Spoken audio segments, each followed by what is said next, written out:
Yo, salut tout le monde, c'est Fanuel Fat4 à l'appareil, j'espère que vous allez bien. Aujourd'hui on se retrouve pour la review de l'épisode 34 de Dragon Ball Super. Je vais directement à la mèche, c'est un épisode que j'ai vraiment bien kiffé, surtout au niveau du scénario. Donc voilà. Mais tout de suite avant que j'aborde donc tous les points, le scénario, l'OST, l'animation, tout ça, on va d'abord se retrouver avec le générique. A tout de suite les amis.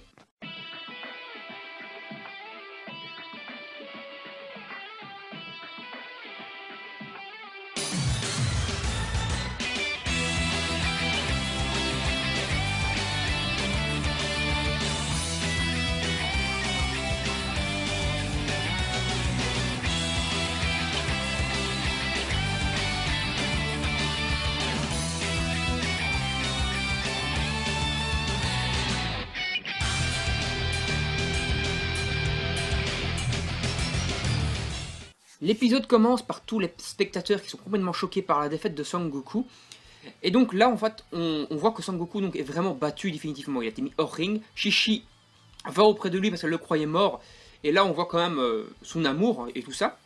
Frost vient à nouveau aux côtés de Goku pour le saluer, lui dire qu'il a fait un beau combat et saluer la foule, etc. Et c'est là qu'on voit que nouveau que Beerus est quand même super vénère contre Goku et qu'on voit quand même le côté un peu maléfique. Et là donc on va avoir donc maintenant droit au combat Piccolo donc vs Frost. Piccolo qui va tenter tout le long du combat de lancer à Makakan Zampo et éviter donc les rayons que Frost va tenter de lui lancer. Piccolo va finalement être blessé et alors tenter une nouvelle approche, une nouvelle technique, c'est-à-dire une espèce de multiclonage à la Naruto en créant donc plein de clones, mais un peu de faux clones. Frost finalement va réussir à le détruire avec une vague d'énergie et se battre contre lui au corps à corps. C'est en fait tout ça, c'est partie de la technique de Piccolo qui au final va le ligoter avec son bras pour pouvoir lui lancer son Makakan Zampo. Mais à nouveau, Frost va tricher et utiliser tout simplement son rayon d'énergie. C'est là que le Makakan Zampo va se perdre dans la galaxie et abîmer le bouclier, donc preuve de sa puissance. C'est là en fait que Jaco va dire qu'il y a tricherie et demander la preuve à l'arbitre. Et c'est là que l'arbitre va remarquer en fait que Frost utilise une épingle, enfin une aiguille pour piquer ses adversaires et les envoyer au tapis. Beerus est super choqué, enfin Champa est super choqué de cette révélation parce qu'il pensait pas que Frost était comme ça, tout le monde est choqué. Et au final on se rend compte que Frost est en réalité bien pire que Freezer. C'est-à-dire que Frost, lui il fait en fait des guerres, il provoque les guerres pour après les réparer et se faire passer pour le héros. C'est lui qui fait les guerres, mais après il va faire le héros.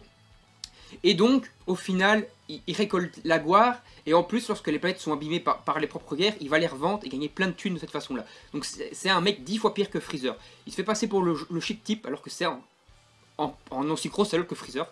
Et c'est là que va s'arrêter au final l'épisode sur un combat qui va opposer Vegeta vs Frost. Parce qu'en réalité, Piccolo est considéré comme gagnant finalement du combat malgré sa défaite, parce que Frost est disqualifié à cause de sa tricherie. Mais Vegeta demande à Piccolo d'abandonner parce qu'il veut régler son compte à Frost.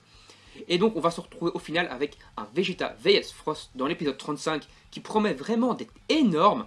Ça va enfin être la vengeance de Vegeta vers un Freezer parce que en fait Frost c'est un Freezer quoi, c'est un gros bâtard. Et donc ça promet vraiment d'être pas mal, d'être la vraie revanche de Vegeta vs Freezer. Parce que c'était pas vraiment le cas dans l'arc Résurrection Frieza justement qui durera à peu près 5 minutes de combat Vegeta vs Freezer. Ici, ça va peut-être tout un épisode consacré à ça, et ça pourrait être vraiment pas mal du tout. Au niveau de l'animation maintenant, je trouve que c'est assez propre, mine de rien. Il y a quand même encore beaucoup de défauts, des têtes vraiment dégueulasses par moments, des visages finis à la pisse, et certaines animations, on a vraiment l'impression qu'ils ont chié au milieu de l'écran. Mais dans l'ensemble, c'est peut-être 10% des animations qui sont foirées sur cet épisode-là, on commence vraiment à remonter de plus en plus. Cet arc, on voit que c'est un arc inédit, qui sont quand même pas mal décarcassés pour faire des trucs corrects, putain. Donc c'est quand même largement meilleur au final que la fin de Résurrection Frieza qui était vraiment pas terrible du tout. On avait l'impression que Freezer ressemblait parfois à un babouin. C'était vraiment pas terrible. Ici c'est vraiment amélioré à un bon point. Alors au niveau de l'OST, là où le bas blesse un peu, parce qu'à l'instar du scénario qui était vraiment excellent, l'OST finalement j'ai pas du tout... ça m'a pas du tout marqué. Je me souviens plus du tout d'aucun morceau de musique du combat. Ça a l'air plutôt d'être des reprises d'autres épisodes, vraiment pas terrible, au niveau des musiques. Donc voilà, en définitive, c'est un épisode que je vous conseille quand même vraiment pas mal, surtout pour son scénario, qui est vraiment bon, beaucoup de fanservice, vraiment très correct. Encore meilleur que l'épisode 22 de Dragon Ball Super, qui était quand même vraiment pas mal du tout au niveau du fanservice et tout ça, avec Freezer qui avait mitraillé Gohan de rayons d'énergie, Piccolo qui se resacrifiait pour sauver Gohan et tout, qui mourait d'ailleurs. Là, c'était enfin, pas Gohan, mais Piccolo mourait. Là, c'était vraiment pas mal avec le retour de Ginyu et tout le bordel. Là, c'était un épisode vraiment pas mal, mais cet épisode 34 atomise pour moi l'épisode 22 au niveau du scénario, c'est vraiment de la grosse bombe. Allez, on va se retrouver pour la prochaine review de l'épisode qui sera l'épisode 35, en espérant que le combat Vegeta vs Frost sera vraiment pas mal. Et j'ai encore d'autres vidéos théories alors qui vont arriver par la suite sur Dragon Ball Super, sur l'avenir de la série, etc. Bye bye tout le monde, à la prochaine!